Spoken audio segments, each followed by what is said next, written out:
Bismillahirrahmanirrahim. Dear students, welcome to our course of Computer Organization and Assembly Language Programming. आज हमने Assembly Language Programming में पहला programme लिखना सीखना है। तो पढ़ते हैं हम अपनी पहली स्लाइड की जानिब। Assembly Language में पहला प्रोग्राम लिखने से पहले हमें Assembly Language में जो बेसिक सिंटैक्स है या फिर असेंबली लैंग्वेज प्रोग्राम के जो बेसिक 3 सेक्शंस हैं उनको जानना ज़रूरी है। असेंबली लैंग्वेज प्रोग्राम में 3 सेक्शन होते हैं बुनियादी तौर पे, जिसमें नीचे से ऊपर की तरफ अगर देखें जिस तरह वो मेमोरी में लोड होता है तो हमारा टेक्स्ट सेक्शन है, फिर डाटा सेक्शन है और फिर BSS सेक्शन है। तो ये आप डायग्राम में भी देख रहे हैं कि हमारी लो मेमोरी में जो है ये असेंबली लैंग्वेज प्रोग्राम लोड होता है, इससे ऊपर हीप होती है, फिर हमारा फ्री एरिया होता है और उससे ऊपर स्टैक होती है। तो ये जो तीनों सेक्शंस हैं इनकी डिटेल में अभी हम इनको देखते हैं कि डाटा सेक्शन, BSS सेक्शन और टेक्स्ट सेक्शन क्या चीज़ है। डाटा सेक्शन जो है इसमें आपका डाटा यानी वेरिएबल्स और कॉन्स्टेंट्स वगैरह जो हैं वो डिक्लेयर होते हैं। और ये वो डाटा है, सॉरी इसमें वेरिएबल्स मैंने गलत इस्तेमाल किया है, इसमें डाटा वो यहाँ पे डिक्लेयर होगा जो रन टाइम पे चेंज आप नहीं कर सकते। आप कुछ कांस्टेंट वैल्यूज़ या फाइल के नाम या बफर वगैरह यहाँ पर आप सेट कर सकते हैं। और इस सेक्शन को शुरू करने के लिए आपको सेक्शन डॉट डाटा लिखना पड़ता है। उसके बाद है BSS section. What is BSS section?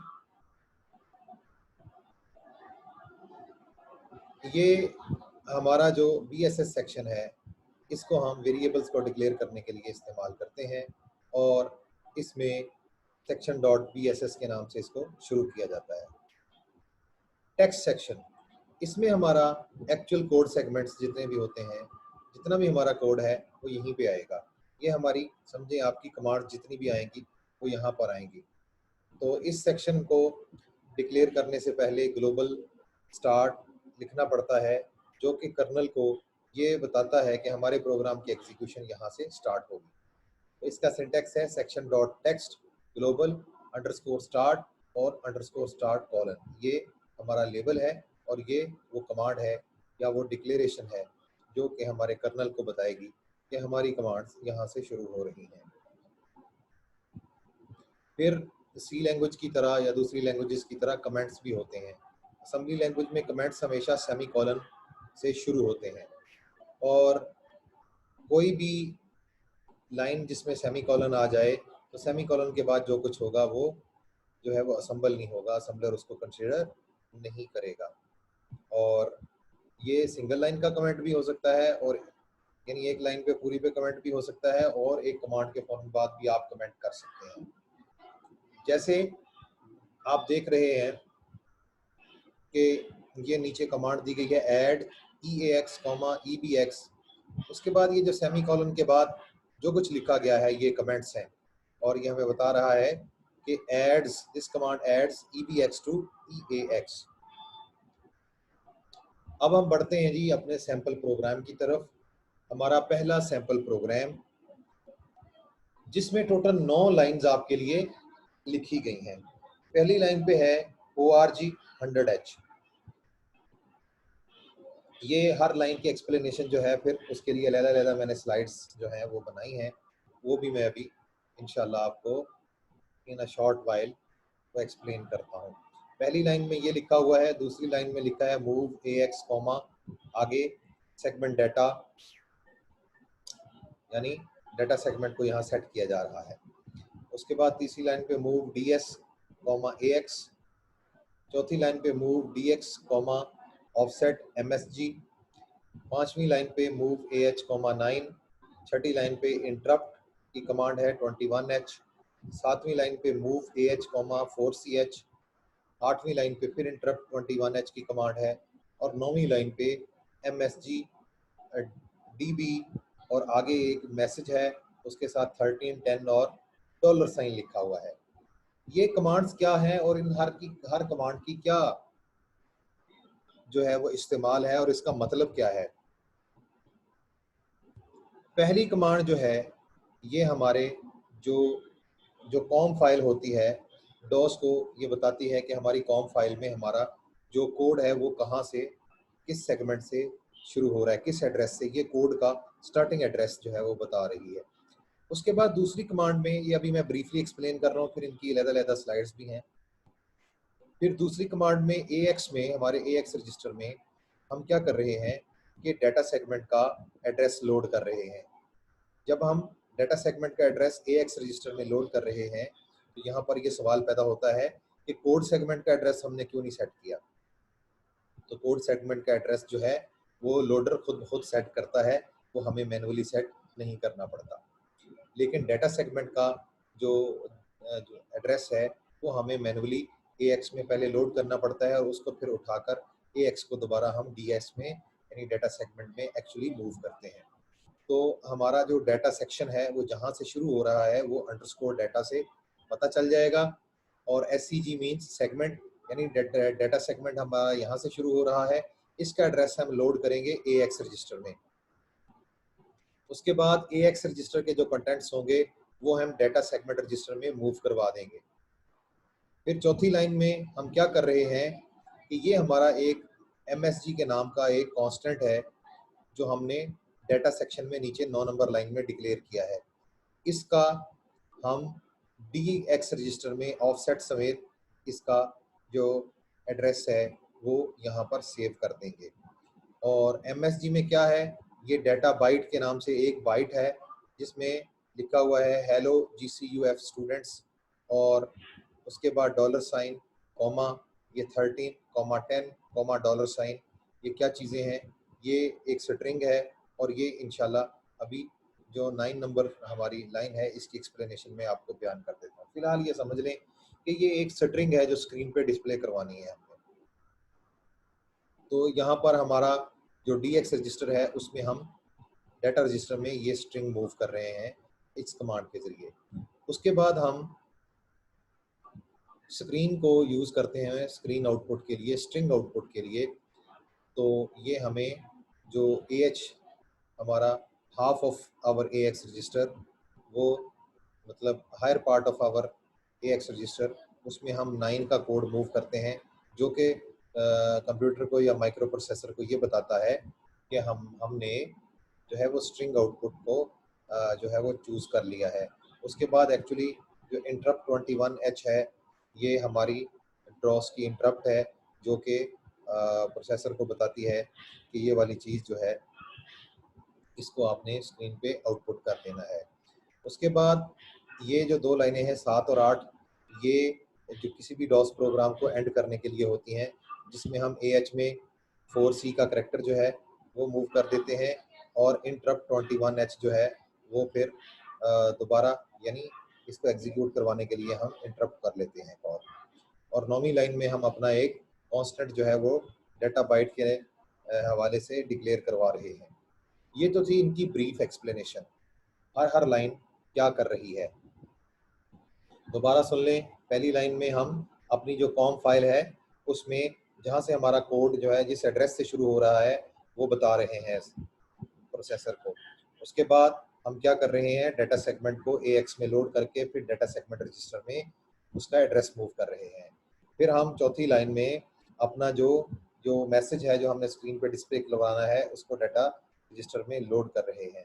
5वीं और 6ठी लाइन में हम जो है वो स्ट्रिंग आउटपुट के लिए जो है वो कमांड्स दे रहे हैं। 7वीं और 8वीं लाइन में हम अपने प्रोग्राम को एंड कर रहे हैं, और 9वीं लाइन में हम अपना एक कांस्टेंट डिक्लेयर कर रहे हैं। आइए चलते हैं इसकी एक्सप्लेनेशन की तरफ। लाइन 1 में ORG का मतलब है ओरिजिन। ओरिजिन का मतलब है ये एक असेंबली का डायरेक्टिव है, ये एक इंस्ट्रक्शन नहीं है। इसका मतलब ये होता है कि हमारी जो मशीन कोड है उसको मेमोरी में कहाँ प्लेस करना है। यहाँ पर ORG 100H का मतलब है कि हमारा जो 8086 कॉम प्रोग्राम है, वो उसमें सिर्फ और सिर्फ चूंकि एक ही सेगमेंट होता है 64 किलोबाइट्स का, लिहाजा 100H का मतलब है कि मशीन कोड जो है वो 100H ऑफसेट से इस सेगमेंट को शुरू करे। और इसका इफेक्टिव एड्रेस कैसे आएगा कि कोड सेगमेंट और ये आगे उसका ऑफसेट है। और चूंकि कॉम जो फाइल होती है उस फॉर्मेट के लिए ऑफसेट हमेशा 100H होता है। लाइन नंबर 2 पे हम जो है डाटा रजिस्टर को यूज करने से पहले डाटा सेगमेंट को हमने प्रॉपरली सेटअप करना होता है, क्योंकि कोड सेगमेंट रजिस्टर जो होता है वो प्रोग्राम के स्टार्ट में ही खुद ब खुद लोडर उसको जो होता है वो सेट कर देता है, लेकिन डाटा सेगमेंट रजिस्टर जो होता है उसको एक्सप्लिसिटली हमने डाटा सेगमेंट की तरफ पॉइंट करना है। तो इसको पॉइंट करने के लिए हम मूव की कमांड इस्तेमाल करते हैं। ये डाटा मूवमेंट की कमांड है। नेक्स्ट इंशाल्लाह आने वाले लेक्चर्स में हम असेंबली लैंग्वेज के जो इंस्ट्रक्शंस हैं उनके टाइप्स में पढ़ेंगे कि डाटा मूवमेंट रजिस्टर जो है वो जो इंस्ट्रक्शंस हैं वो किस तरह की होती हैं। तो मूव की कमांड क्या करती है कि डाटा सेगमेंट का जो सेगमेंट है उसको AX रजिस्टर में मूव कर देती है। सेकंड मूव की कमांड क्या करती है, AX रजिस्टर के अंदर जो वैल्यू अभी हमने मूव की थी उसको उठाकर डाटा सेगमेंट रजिस्टर में लोड कर देती है। ये दोनों कमांड्स जो हैं इसलिए ज़रूरी हैं कि हमारा जो 8086 CPU है उसमें कोई ऐसी डायरेक्ट कमांड नहीं है जो कि सेगमेंट रजिस्टर को डायरेक्टली सेट कर सके। फिर 5वीं और 6ठी लाइन में हम जो AX रजिस्टर है उसके हायर बिट्स में 9 की वैल्यू इंसर्ट कर देते हैं, क्योंकि हम अपनी डॉस की इंटरप्ट नंबर 21 का सब फंक्शन 9 जो है वो इस्तेमाल करना चाहते हैं। इसका सब फंक्शन 9 का ताल्लुक मैंने आपको पहले बताया, इसका ताल्लुक स्ट्रिंग आउटपुट से है। और ये इंटरप्ट जो है इसकी रिक्वायरमेंट ये है कि डाटा सेगमेंट और डाटा रजिस्टर, इसमें डाटा सेगमेंट में सेगमेंट लिखा हुआ हो और डाटा रजिस्टर में ऑफसेट जो है वो मौजूद हो। जब ये दोनों सेगमेंट और ऑफसेट के पेयर आप DS और DX में जो है वो प्लेस कर देंगे तो फिर ये स्ट्रिंग जो है ये स्क्रीन पे आउटपुट हो जाएगी। तो इस सूरत हाल में DS तो ऑलरेडी हमारे सेगमेंट को पॉइंट कर रहा है जिसमें हमारा ये स्ट्रिंग जो है वो मौजूद है। सिर्फ हमने करना ये है कि DX रजिस्टर को ऑफसेट के साथ लोड करना है, जिसको हमने लाइन नंबर जो 5 है वहां पर हमने DX रजिस्टर में ऑफसेट को मूव कर दिया है। और इंटरप्ट 21 जो है इसको इसलिए कॉल किया जाता है कि ये स्ट्रिंग को प्रोग्राम के टर्मिनेट करने से पहले स्क्रीन पर आउटपुट कर दे। फिर लाइन नंबर 7 और 8 में हमने जो है डॉस प्रोग्राम को टर्मिनेट करने की सिस्टम कॉल को सेट करना है। इसमें ये होता है कि हम 21 नंबर इंटरप्ट को कॉल कर लेते हैं, जिसमें हमारे पास higher bits of AX register में 4C होता है और lower bits of AX register यानी AL में हम एग्जिट कोड को लिखते हैं। उसके बाद 9वीं जो लाइन है ये हमारा डाटा सेक्शन है। इसमें हम कोई भी स्ट्रिंग या कोई भी कांस्टेंट जो है वो डाटा सेक्शन में या एंड ऑफ प्रोग्राम में हम डिक्लेयर करते हैं। स्ट्रिंग जो है वो आप अपनी स्ट्रिंग का नाम अपनी चॉइस का रख सकते हैं, लेकिन इसकी किस्में 3 होती हैं। DB का मतलब है कि हम बाइट को डिफाइन कर रहे हैं, यानी 8 बिट्स हैं, data byte. DW data word या डिफाइन वर्ड, ये 2 बाइट्स होती हैं। टिपिकल 8x86 जो हमारा 32 बिट सिस्टम है उसमें 2 बाइट्स जो हैं वो 16 बिट्स की होती हैं। और DD का मतलब है डबल वर्ड, यानी 4 बाइट्स हमारे, यानी ये आ जाएंगी 32 बिट के बराबर। तो डियर स्टूडेंट्स, आपने देखा कि हमारा ये जो प्रोग्राम है असेंबली लैंग्वेज प्रोग्रामिंग का, इसमें हमने कैसे चीज़ों को मूव किया है। दोबारा हम आ जाते हैं अपने इसी प्रोग्राम की पहली स्क्रीन की तरफ। ये हमारा प्रोग्राम है और इसमें देखें आप कि वही जो लाइनें मैंने 1 बाय 1 आपको एक्सप्लेन की हैं, ये एक सिंपल सा प्रोग्राम है जो कि आपके इस पैगाम को हेलो GCUF स्टूडेंट्स को स्क्रीन पर दिखाएगा। अब मैंने जो कि आपको बताया था कि ये जो 13 और 10 हैं इनकी एक्सप्लेनेशन भी मैं आपको अभी किए देता हूँ। तो चलते हैं हम अपनी लाइन नंबर 9 की एक्सप्लेनेशन की तरफ। अब हम हर स्ट्रिंग के एंड पे 13 और 10 को इसलिए ऐड करते हैं कि 13 जो है ये कैरेज रिटर्न और 10 जो है ये लाइन फीड के करैक्टर्स हैं। तो ये भी उसके साथ ही क्लब हो जाते हैं ताकि हमारा जो स्ट्रिंग है वो अगली लाइन पर उसके शुरू पर प्रिंट हो, यानी लाइन फीड भी हो जाए और कैरेज भी रिटर्न हो जाए। और आखिर में जो डॉलर साइन है ये इसलिए चाहिए होता है कि हमने जो आउटपुट फंक्शन है उसको ये भी बताना है कि हमारी स्ट्रिंग कहाँ ख़त्म हो रही है। तो ये एंड ऑफ स्ट्रिंग का करैक्टर है। तो डियर स्टूडेंट्स, मैं उम्मीद करता हूँ कि आपको जो हमारा पहला असेंबली लैंग्वेज प्रोग्राम है उसकी कुछ बेसिक्स का आइडिया हो गया होगा और आपने देखा इसमें कि हम सीधा सीधा जो अपनी रजिस्टर्स हैं और जो प्राइमरी मेमोरी है उसके डिफरेंट सेक्शंस के साथ हम यहाँ पर प्ले कर रहे हैं। यानी ये लो लेवल प्रोग्रामिंग की एक मिसाल आपने देखी कि सीधा सीधा code segment, data registers, lower bits of your accumulator register, higher bits of your accumulator register, यानी और फिर आप जो है वो इंटरप्ट टेबल को भी छेड़छाड़ कर रहे थे। यानी ये सीधा सीधा लो लेवल प्रोग्रामिंग है। आप जो लो लेवल जो कंप्यूटर ऑर्गेनाइजेशन है उसके साथ खेल रहे हैं। असेंबली लैंग्वेज में इसी तरह से नेक्स्ट जो आपके प्रोग्राम्स होंगे वो होंगे। तो मैं उम्मीद करता हूँ कि हमारा आज का ये जो असेंबली लैंग्वेज प्रोग्रामिंग का लेक्चर है ये आपके लिए मुफीद साबित हुआ होगा।